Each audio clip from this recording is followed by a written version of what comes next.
दोस्तों आइए देखते हैं सैफ न्यूज पर कुछ खास मुख्तसर अहम खबरें। गुज़िश्ता कल हिल स्टेशन के पास में सरदार नगर के मोहम्मद तारिक मोहम्मद असलम कुरैशी 25 साल नौजवान की लाश पाई गई थी। ये नौजवान गार्ड प्रेस का काम किया करता था और 2 रोज से लापता था। घर वालों के तलाश करने पर जब उसकी लाश पाई गई तो पवारवाड़ी पुलिस स्टेशन में मुकदमे का इंदराज किया गया। आज दोपहर 3 बजे बड़ा कब्रिस्तान में मोहम्मद तारिक जिसका मर्डर हुआ था उसकी तदफीन अमल में आई। इसके साथ में जो दोस्त अहबाब रहा करते थे पुलिस उनसे पूछताछ कर रही है। बहरहाल ये नॉन क्रिमिनल मामला लग रहा है। कत्लों की क्या वजह हो सकती है इस ताल्लुक से पवारवाड़ी पुलिस स्टेशन तफ्तीश कर रही है, मगर मकतूल के जिस्म पर जिस हिसाब से जख्म के निशान थे माना जा रहा है कि किसी तेज धार हथियार से उसका कत्ल किया गया होगा। दोस्तों शॉर्ट सर्किट के वजह से अक्सर आगजनी के वाकयात मालेगांव शहर में सामने आते हैं। वहीं करंट लग जाने से भी बेशुमार अमवात होती है। हर साल बारिश में करंट लगने से अमवात का सिलसिला जारी रहता है। गुज़िश्ता कल अक्सा कॉलोनी में हमारे अर्दिल अजीज दोस्त अनीस अहमद रिक्शा वाले के मासूम बच्चे अरफात अनीस अहमद का कारपोरेशन के स्ट्रीट पोल से टकरा जाने की वजह से उससे करंट लगा और कारपोरेशन के पोल से करंट लगने से अक्सा कॉलोनी का अरफात अनीस अहमद हलाक हुआ, जिसको लेकर अतराफ के लोगों में नाराजगी थी। आज एमपीएसएल के लोग इसके घर पर हरजाना देने के लिए पहुंचे। वार्ड के साकिनीन की जानिब से क्या मुतालबा किया जा रहा है और कंपनी कितना हरजाना देती है इस ताल्लुक से आप देखेंगे अगली न्यूज सैफ न्यूज पर। वहीं गुज़िश्ता कल इस्लामपुरा जेटी हाई स्कूल लल्ले चौक इलाके में भी 5 इलेक्ट्रिक के खंभों में इलेक्ट्रिक का करंट उतर जाने की वजह से एक जानवर की मौत हो गई। वहां के सोशल वर्करों ने फौरन इस जगह को काबू में किया और लोगों को एहतियात और आने जाने से रोका, वगरना यहाँ भी इंसानी जान जा सकती थी। बिजली कंपनी हमेशा तनकीद का शिकार रहती है। इन दिनों भी बिजली कंपनी से मुताल्लिक काफी नाराजगी पाई जा रही है। वहीं बिजली कंपनी ने कहा है कि बेशतर प्राइवेट वायरमैन खंभों पर चढ़ते हैं और काम खराब कर देते हैं। इस ताल्लुक से पवारवाड़ी के रहने वाले रियाज अहमद मोहम्मद इसाक और नजीर अहमद शब्बीर अहमद इन 2 वायरमैनों को एमपीएसएल कंपनी ने मुकदमा दर्ज करवाया है कि बिला इजाजत ये लोग पावर का कनेक्शन काट देते थे और पावर का काम किया करते थे। 138 के तहत कंपनी ने रियाज अहमद और नजीर अहमद वायरमैन पर मुकदमे का इंदराज कराया है। दोस्तों इन दिनों पाकिस्तान के हक में पोस्ट चलाने से मुताल्लिक बेशतर जगहों पर केस बन रहे हैं। कई शहरों में इस तरह की वारदात हुई। वहीं मालेगांव शहर में आज और कल 2 रोज से एटीएस दस्ता भी निहायत खामोशी से पूछताछ कर रहा था। यहां तक कि पुलिस वालों को भी मुकामी पुलिस वालों को भी मालूम नहीं था कि एटीएस दस्ता पूछताछ कर रहा है। आजाद नगर के एक कारखानादार से भी पूछताछ की गई कि वो पाकिस्तान की किसी वेबसाइट पर कुछ लिखा करता था। वहीं बेशतर सोशल मीडिया प्लेटफॉर्म पर भी नजर रखी जा रही है। शहरियान को इस ताल्लुक से एहतियात बरतने की जरूरत। दोस्तों गुज़िश्ता 4 रोज कबल शालीमार ब्रिज के नीचे साहिल खान डिपो का रहने वाला नौजवान इसकी लाश पाई जा रही थी। उनके वालिदैन ने 4-5 क्रिमिनल और नशाबाज अफराद का नाम लिया था। पोस्टमार्टम रिपोर्ट आने के बाद भी अभी भी कुछ मुल्जिमीन के नाम सामने नहीं आ सके। पुलिस तफ्तीश कर रही है कि यह हादसा है या मर्डर। नवाज खान फैजुल्ला खान कारपोरेटर फारूक फैजुल्ला के छोटे भाई को स्टेट बैंक में पैसा भरने के लिए गए हुए थे कि 500 की 30 नकली नोट निकलने की वजह से उन्हें गिरफ्तार किया गया। वहीं नवाज खान के एक साथी को भी गिरफ्तार किया गया जिससे नवाज ने वो नकली नोट लिया था। दोनों को जगह पर ही एमसीआर यानी मजिस्ट्रेट कस्टडी अदालती तहवील दे दी गई। पुलिस इस बाबत तफ्तीश कर रही है कि ये नोट कहां से आई और मजीद कितने लोगों को ये नोट दी गई। वहीं आपने देखा होगा कि गुज़िश्ता दिनों फारूक फैजुल्ला का NBW नॉन अवेलेबल वारंट लेकर एसपी डीवाईएसपी पीआई और पुलिस का स्पेशल अमला पहुंचा था कि पहली मर्तबा मालेगांव में देखा गया कि वारंट के लिए इतने बड़े बड़े ऑफिसरान गाड़ी लेकर घरों पर आ रहे। दादा भूसे के लड़के आविष्कार भूसे हमेशा चर्चा का बाइस रहते हैं। अब मालूम हुआ कि उनको जान से मारने की धमकी दी गई है। गुज़िश्ता 3 रोज कबल दसाना इलाके में 2 अफराद गाय की नस्लों के जानवर लेकर जा रहे थे कि गौरव पाटिल नामी दादा भूसे के वर्कर ने अपनी 4 व्हीलर गाड़ी आगे लगाकर इन लोगों को रोका। तब उन 2 लोगों ने जो जानवरों की तस्करी कर रहे थे इन लोगों ने बंदूक और चाकू बताकर इन लोगों को धमकाने की गौरव पाटिल को धमकाने की कोशिश की। गौरव पाटिल की कार पर दादा भूसे के लड़के आविष्कार भूसे की तस्वीर लगी हुई थी। उसकी तस्वीर पर बंदूक रखकर इन लोगों ने कहा कि इसका भी बंदोबस्त कर दिया जाएगा। इस ताल्लुक से दादा भूसे और उनके वर्करों ने छावनी पुलिस स्टेशन में शिकायत दर्ज कराई है और इन गौ तस्करों की जिन्होंने धमकी दी उनकी तलाश जारी है।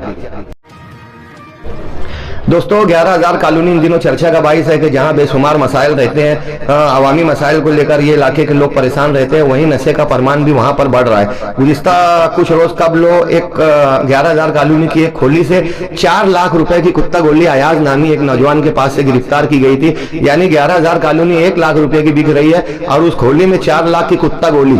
जहां अवामी मसाइल को लेकर यहाँ के लोग परेशान है, वहीं यहाँ नशाबाजों का और क्रिमिनल लोगों के आने जाने की वजह से भी वहाँ के साकिनीन का रहना दूभर है। खराब कंस्ट्रक्शन की वजह से भी ये लोग परेशान है। आने वाले दिनों में 11,000 कॉलोनी का मुस्तकबिल क्या होगा, शहरियान की इस पर नजर लगी। मालेगांव शहर में कई बस्तियों पर आफत आई हुई है और बेशुमार दयाना, दरेगांव, मालदा इन इलाकों की आवाम तशवीश का शिकार है। वहीं मालेगांव कल्ब शहर में की भी कई बस्तियों पर आफत आ रही है। कारपोरेशन की जानिब से नोटिस दी जा रही है। सर्वे नंबर 42 का मामला आपने देखा होगा। सलीम नगर और निहाल नगर की बस्ती का भी मामला भी सामने आ रहा है। वहीं सामने जिसे गोंडवाड़ा कहा जाता है, उस इलाके के लोगों को भी नोटिस जबानी और तहरीरी तौर पर दी जा रही है। सर्वे नंबर 114, 121, 110, 109 और 183 जैसे बेशुमार इलाके की आवाम है जो आज परेशान है कि पार्टियां पैसा लेकर खाकर लोग भाग गए, लेकिन आखिर में तकलीफ रहने वालों को ही आती है। मालेगांव में जमीन माफिया का ये कहर कब तक चलेगा, इस ताल्लुक से शहरियान को भी एहतियात करने की जरूरत है। किसी भी तरह की लालच में ना आते हुए ऐसी जमीन खरीदें जो एने हो और जिस पर आने वाले वक्तों में कोई तकलीफ ना हो। मालेगांव हदवाड़ इलाकों में गुंटावारी प्लाट और ये 15 फुट की गलियां, आने वाले दिनों में ये धारावी से खराब झुपड़पट्टी मालेगांव लगेगी। अगली वीडियो में सैफ न्यूज पर आप देखेंगे मालेगांव का लैंडलाइन प्लान और आने वाले प्रॉब्लम्स। किला बस्ती को लेकर बेशुमार लोग कोशिश कर रहे थे। अभी मालूम हुआ है कि हाईकोर्ट से इस बस्ती के उखाड़ने पर स्टे मिल गया है और अजीत दादा पवार ने कहा है कि जब तक मुतबादिल पर्याय जगह नहीं दी जाती, जब तक इन लोगों को खाली नहीं कराया जाए, अब इन लोगों को कौन सी जगह दी जाएगी, कैसे बनाकर मिलेगी और किस तरीके की का कंस्ट्रक्शन होगा, उस पर वार्ड के लोग राजी होते हैं नहीं होते हैं। इस ताल्लुक से अभी भी वहाँ के साकिनीन में तशवीश है कि आने वाले वक्त में कारपोरेशन उनको कहाँ जगह देगी। लब्बैक बस्ती का मामला और वहाँ के बेबस साकिनीन की वीडियोस आप लोग हर चैनल पर देख रहे होंगे। दोस्तों कल जो अहम पार्टी थी, जो जमीन मालक था मुंबई का वकील, वो वकील और यहाँ के कुछ लोगों ने मिलकर कल रजिस्ट्रार ऑफिस में लब्बैक 178 बस्ती की खरीदी ले ली है। लेकिन यानी इस मामले में अब आवाम को वहाँ इत्मीनान है कि जगह तो खरीदी तो मिल गई, जगह उनके नाम पर हो गई, लेकिन अब जो कंस्ट्रक्शन जो इमलात कारपोरेशन की जानिब से तोड़ा गया है उसकी भरपाई कैसे होगी, उसे कौन बनाकर देगा, उसके बनाने में किस तरह के अखराजात आएंगे, बस्ती वालों को कितना देना होगा और कौन शहर के मुखैर हजरात हैं जो उनके कंस्ट्रक्शन में और दोबारा घर बनाने में मदद करते हैं। इस ताल्लुक से आने वाले दिनों में मीटिंग लेकर शहरियान फैसला करेंगे। मालेगांव बार काउंसिल का इलेक्शन हुआ। बार काउंसिल ऑफ मालेगांव के इलेक्शन में टोटल 598 वोट थी, 538 वोटें गिरी और सुधाकर निकम का पैनल चुनकर आया और यहाँ पर सदर सुधाकर निकम बार एसोसिएशन के बनाए गए। वहीं मलिक शेख को नायब सदर बनाया गया है। इनके सामने जैन पाटिल थे जिनका पैनल हार गया। 598 वोटों में से गिरने वाली वोट 538 सुधाकर निकम को 379 वोट मिली और जैन पाटिल को महज 201 वोट मिली। यानी एडवोकेट वासिफ की सरबराही में 180 वोटों की अक्सरियत से बार काउंसिल में निकम वकील का कब्जा हुआ। मालेगांव शहर में 2008 29 सितंबर को भिक्खू चौक में अंजुमन चौक के अतराफ में जो सिलसिलावार बम ब्लास्ट हुआ था उसमें 6 लोग हलाक हुए थे, 100 अफराद जख्मी हुए थे। इस 8 मई को इस केस की समाप्त थी और मुमकिन था कि अब फैसला सुना दिया जाएगा, लेकिन 8 मई को भी कोई फैसला नहीं हो सका। अब अगली तारीख 31 जुलाई 2025 दे दी गई है। 31 जुलाई को मालेगांव बम धमाके का क्या फैसला होगा, इस ताल्लुक से शहरियान की नजर लगी हुई है। साध्वी प्रज्ञा सिंह समेत 7 अफराद इसमें मुलजिम है। गवाहों ने बड़ी मुस्बित बयानी दी है, इसलिए उम्मीद की जा रही है कि मुतासिरीन को इंसाफ मिलेगा।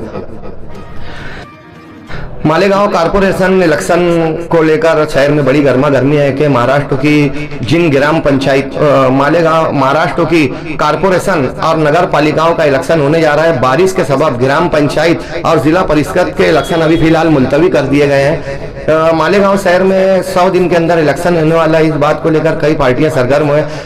शेख आसिफ ने इलेक्शन की मीटिंग लेकर लोगों को आवाम में मुताबिक रहने की सलाह भी दी है। दीगर पार्टियों की जानिब से भी इस तरीके की कोशिश की जा रही है। मुफ्ती साहब की तरफ से अभी कोई फैसला नहीं आया। वो 2 जलसा लेते हैं कि 10 लेते हैं, इस ताल्लुक से उनके कारपोरेटरों में भी तशवीश है। गुज़िश्ता 2017 में जब इलेक्शन हुआ था तो 84 सीटों पर इलेक्शन हुआ था, लेकिन नई जनगणना के मुताबिक अब जब इलेक्शन होगा तो 96 सीटों पर इलेक्शन होगा। माजी में जो 84 सीटों पर इलेक्शन हुआ था तो उसमें शेख रशीद साहब की सरपरस्ती में 28 सीट कांग्रेस को मिली थी जब ये लोग कांग्रेस में थे। 28 सीट कांग्रेस को और मुफ्ती साहब के गठबंधन को 26 सीट मिली थी। शिवसेना को दादा भुसे को 13 सीट मिली थी। सुनील लाबा की बीजेपी को 9 सीट मिली थी। वहीं मंसूर शब्बीर एक आजाद भी वार्ड नंबर 3 दयाना से चुन कर आए थे। 3 साल हो गया है दोस्तों, प्रशासक का राज चालू है। कारपोरेटर अपनी मियाद पूरी होने के बाद हाथ खींच ले रहे हैं। कोई ठेकेदारी के लिए तो बेशुमार लोग कारपोरेशन में जाते हैं, लेकिन आवामी काम काज को लेकर साबिक कारपोरेटर हाथ खींचे हुए हैं। कमिश्नर इसको उसको फंड देकर दुनिया भर की बंदर बाट की जा रही है। आवाम कारपोरेशन शहरी मसाइल को लेकर कहीं से भी कामयाब नहीं हो सकी। हर तरफ नाकामी की। बारिश से पहले जो अंडर ड्रेनेज और नालों की सफाई का काम होना था वो भी नहीं हो सका। बेशतर इलाकों में थोड़ा सा पानी आने पर सड़कों पर गटरों का पानी आता है, राहगीरों को तकलीफ होती है। शेख रशीद साहब तारा मैडम जब थे मालेगांव शहर में कई अहम काम काज हुए, लेकिन इन लोगों की मियाद खत्म होने के बाद प्रशासक राज में किसी तरीके का कोई काम नहीं हो सका। मुकामी कमिश्नर ना जाने बंगलों में कहाँ रहते हैं और सिर्फ वो ठेकेदारों से मुलाकात करते हैं। आवामी कामकाज के लिए ऑफिसरान भी हाजिर नहीं रहते। आने वाले दिनों में आने वाले इलेक्शन में माना जा रहा है कि 3 महीने के अंदर इलेक्शन हो जाएगा। कितने का फाइनल होगा, 3 का, 4 का, 2 का या सिंगल, यह भी कुछ तय नहीं पाया गया। वहीं ये भी सुना जा रहा है कि मेयर आवामी वोट से चुनकर दिया जाएगा। मेयर कारपोरेटर चुनेंगे या आवाम चुनेंगे, इस ताल्लुक से भी अभी कोई फैसला नहीं हो सका। वार्ड रचना अभी नहीं हो सकी। आने वाले दिनों में जब वार्ड रचना होगी और इलेक्शन की कार्रवाइयां शुरू हो गई तो मालूम हो सकेगा कि कितने का फाइनल होगा और मेयर को आवाम वोट देगी या कारपोरेटर। दोस्तों, ईद कुर्बा, बकरीद, ईद उल अजहा को लेकर हमेशा हमी का मामलात रहते हैं। फिरका परस्तों ने गुज़िश्ता दिनों मकतूब दिया कि मालेगांव शहर में गाय का ज़बिया ईद के दिनों में, बकरीद के दिनों में बड़ी तादाद में होता है। इसे रोकने के लिए इक़दाम किए जाने चाहिए। पुलिस ऐसे 162 अफराद पर नजर रखे हुए जो गौ तस्करी करते हैं। वहीं गाय का ज़बिया करने वाले 10 लोग तड़ी पार के ज़मरे में भी है, जिनका 10 दिनों में हो सकता है तड़ी पार निकल जाए। कानून सख्त है, काले जानवर महंगे हैं। यही वजह है कि रंगीन जानवर लोग नहीं खरीद रहे हैं, सब काले जानवर पर टूट रहे हैं। तो काले जानवर की कीमत भी जरूरत से ज्यादा बढ़ गई है कि जो जानवर गुज़िश्ता साल 15 था 17 हजार में मिल जाया करते थे, अब वो 25-30 हजार के जानवर जो समझ में भी नहीं आते, बिल्कुल छोटे जानवर 25-30 हजार में मिल रहे हैं। मीडियम रेंज का 40 था 50 हजार, वहीं अच्छे फरबे जानवर 70 हजार से ऊपर चल रहे हैं। मालेगांव शहर में गोश्त 280 रुपया किलो हो गया है और कंपनी अखंड गोश्त 230 रुपए में खरीद रही है। यही बायस है कि गोश्त की कीमत भी बढ़ गई है। 280 रुपये से मुमकिन है कि आने वाले दिनों में गोश्त 300 रुपया भी चला जाए। बहरहाल शहरियान से गुजारिश है कि कानून की पासदारी करें, काला जानवर ही खरीदें और कुर्बानी का फरीजा अमन अमान के साथ अंजाम दें। मालेगांव शहर में चंकापुर और तलवाड़ा 2 डैम से पानी आता है। चंकापुर से इससे पहले एक रोटेशन छोड़ा गया था। अभी गुज़िश्ता कल चंकापुर से दूसरा रोटेशन 400 MCFT पानी छोड़ा गया है, जिससे मालेगांव समेत अतराफ मालेगांव तालुका के 52 गांव को यह पानी पहुंचेगा। तलवाड़ा डैम में भी पानी फुल हो चुका है और चंकापुर से दूसरा रोटेशन भी आ चुका है। इसलिए उम्मीद की जा रही है कि बारिश अगर कम भी हुई तो मालेगांव शहर में आने वाले दिनों में पानी का प्रॉब्लम नहीं हो सकेगा। दोस्तों, लाडली बहना का हर किसी को इंतजार रहता है। माए बहनें खासकर मोबाइल पर मैसेज चेक करते रहती हैं और पैसा आता है तो खामोशी से निकाल कर अपना काम भी कर लेती हैं कि लाडली बहना का पैसा ख्वातीन को बड़ा काम आता है। अब सुना जा रहा है कि इन लाडली बहनों को हुकूमत 40,000 रुपए का कर्ज देगी और ये कर्जों के लिए उन लोगों को अलग से रकम नहीं भरना पड़ेगा। यानी हर महीना जो इनको 1500 रुपये का वजीफा मिलता है, यही वजीफा काटा जाएगा और 40,000 रुपए में सब्सिडी भी दी जाएगी और 1500 रुपया महीना मिलने वाला पैसा काट कर उनको 40,000 रुपए का कर्ज दिया जाएगा। जो ख्वातीन इसके लिए ख्वाहिशमंद है, अतराफ की दुकानों पर मालूमात लेकर, मराकिज पर मालूमात लेकर सेंटर से अपने कर्ज के लिए अप्लाई कर सकते हैं।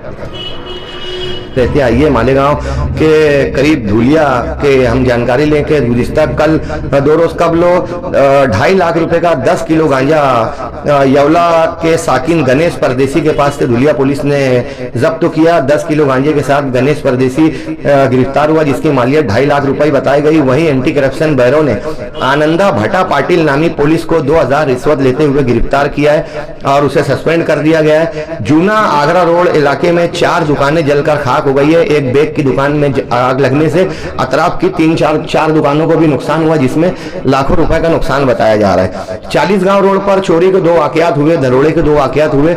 6 घंटे में यहाँ के पुलिस इंतजामिया ने 2 लोगों को गिरफ्तार किया है, जिसमें रेहान उर्फ पोपड़िया नामी नौजवान है, जिसके पास से मोबाइल, होंडा और दीगर साधु सामान जब्त किए गए हैं। मालेगांव से मुअत्तल शुदा सुरेश कुमार घुसर, वो 40 गांव रोड के पीआई है, इन्होंने ये कार्रवाई की है, तस्वीर में आप देख भी सकते हैं। वहीं धुलिया शहर में खिड़की गैंग की बड़ी दहशत थी कि ये गैंग खिड़की तोड़कर लोगों के जेवरात और रकम, मोबाइल वगैरह चुरा लिया करता था। खिड़की गैंग के शेख अशफाक, आमिर खान, फिरोज शेख और शेख कलीम, ऐसे 5 अफराद को धुलिया पुलिस ने गिरफ्तार किया है, जिनके पास से 60 लाख रुपए के जेवरात जब्त किए गए। धुलिया शहर में खिड़की गैंग की बड़ी दहशत थी। 5 मुलजिमीन के गिरफ्तार होने से मजीद चोरियों का इंकशाफ होने की उम्मीद है। वहीं गुज़िश्ता कल धुलिया की 100 फुटी रोड पर शाहरुख शाह नामी एक नौजवान को 3 लोगों ने आपस में तक तूतू मैमे होने पर उसके पैर में गोली मार दी। निजी अस्पताल में शाहरुख शाह का इलाज जारी है। 100 फुटी रोड पर फायरिंग होने से कल उस इलाके में सरासिंगी का माहौल था। हमारे अतराफ दूसरा शहर पड़ता है भिवंडी ग्रामीण में रिच लैंड नामी ऐसा इलाका, जहां पर बैरून मुल्क की कंपनियों के ऑफिसेस और गोदाम थे। ऐसे 22 गोदाम में आग लग जाने से करोड़ों रुपए का नुकसान बताया जा रहा है। भिवंडी के अतराफ 22 गोदाम जल जाने की भिवंडी की सबसे बड़ी खबर रही गुज़िश्ता दिनों। वहीं वंचित पाड़ा नामी इलाके से सूरज सेंडे नामी एक नौजवान को 45 लाख रुपए की नकली नोट के साथ भिवंडी में गिरफ्तार किया गया। इस बाबत पुलिस तफ्तीश कर रही है। वहीं घूंघट नगर इलाके में अफसर शेख नामी जो नौजवान था, ये पाकिस्तान की सपोर्ट में पोस्ट किया करता था। इस पर भी घूंघट नगर में अफसर शेख पर पाकिस्तान की हिमायत करने पर मुकदमा दर्ज हुआ। वहीं भिवंडी शहर नाले की साफ सफाई को लेकर बड़ी परेशानी है इस शहर में कि तमाम नाले भरे हुए हैं और पानी की निकासी का निजाम सही नहीं है। सड़कों पर इतना पानी आ जाता है कि सड़कें बंद हो जाती है। नाला सफाई को लेकर रईस शेख काफी कोशिश कर रहे हैं। जाली आरटीओ, नकली आरटीओ और नकली पुलिस वाले बनकर लोगों को लूटने की वारदात हमेशा सामने आती है। जो वीडियो आप देख रहे हैं बीड़ इलाके की वीडियो है। यहाँ पर एक शख्स नकली आरटीओ बनकर अपने एक असिस्टेंट को लेकर रात में गाड़ियों को रोकता था और हजारों रुपए ये लोग रिश्वत तलब किया करते थे। इस तरह लाखों रुपए रोज कमाया करते थे। बीड़ जिला में 2 अफराद को नकली आरटीओ की गाड़ी के साथ में गिरफ्तार किया गया, जिसकी वीडियो आप देख रहे हैं। गिरफ्तार सुदगान का नाम अजय कारे और दिनेश दिनकर बताया जा रहा है। दोस्तों, अमेरिका की मुफाहिमत के बाद इंडिया पाकिस्तान जंग यूं तो रुक गई है, मगर पाकिस्तान की जानिब से फायरिंग जारी है। वहीं हिंदुस्तानी अफवाज भी सरहदी इलाकों में घुसकर कार्रवाइयां कर रहे हैं। अभी तक 78 लोगों के पाकिस्तानियों के मारे जाने की खबर है, मगर पाकिस्तान ने 60 अफराद के कबूली किए, जिसमें से 11 फौजी बताए जा रहे हैं। हिंदुस्तान में 11 लोगों के मौत की खबर थी। वहीं गुज़िश्ता कल एक फौजी भी शहादत हुआ। ड्रोन कैमरा उसके ऊपर गिर जाने की वजह से उसकी मौत हुई। वहीं गुज़िश्ता 2 रोज कबल हिंदुस्तानी अफवाज ने 8 दहशतगर्दों को भी हलाक किया है। जंगबंदी के बाद भी हिंदुस्तान पर पाकिस्तान की बेजा फायरिंग को लेकर दुनिया भर में पाकिस्तान तनकीद का सामना कर रहा है। गुज़िश्ता दिनों मार्च में 10वीं के इम्तिहानात हुए थे। अभी कुछ रोज कबल 12वीं का रिजल्ट आया। रियासती सतह पर 12वीं का रिजल्ट 92.60 रहा। 10वीं का कल रिजल्ट लगा, जिसमें रियासत भर में 94.10% रहा 10वीं का रिजल्ट। लड़कियों ने इस बार बाजी मारी। हमेशा की तरह लड़कियों का 96% रहा, लड़कों का 92% रहा। कोकन इलाके का सबसे ज्यादा फीसद रहा 98%, जबकि नागपुर में सबसे कम फीसद रहा 90%। हमारे अपने नासिक जिले में 10वीं में कामयाबी का फीसद 93 रहा, जो मीडियम माना जा रहा है। मालेगांव शहर में उरूबा तहरीम शहजाद अहमद, इन्होंने 94.80 मार्क्स हासिल करके टॉप पोजीशन हासिल की है। वहीं 94.80 मार्क्स हासिल करने वाली मुजक्किरा मुजम्मिल हुसैन भी, ये दोनों बेटियां मालेगांव शहर में अव्वलीन मुकाम रखती हैं। किस स्कूल से ताल्लुक रखती हैं, इसकी वीडियो आप अगली वीडियो में देखेंगे। 10वीं और 12वीं नताइज के बाद अक्सर लोग अपना तालीमी सिलसिला बंद कर देते हैं, यानी मालेगांव शहर में बड़े पैमाने पर ड्रॉप आउट होता है।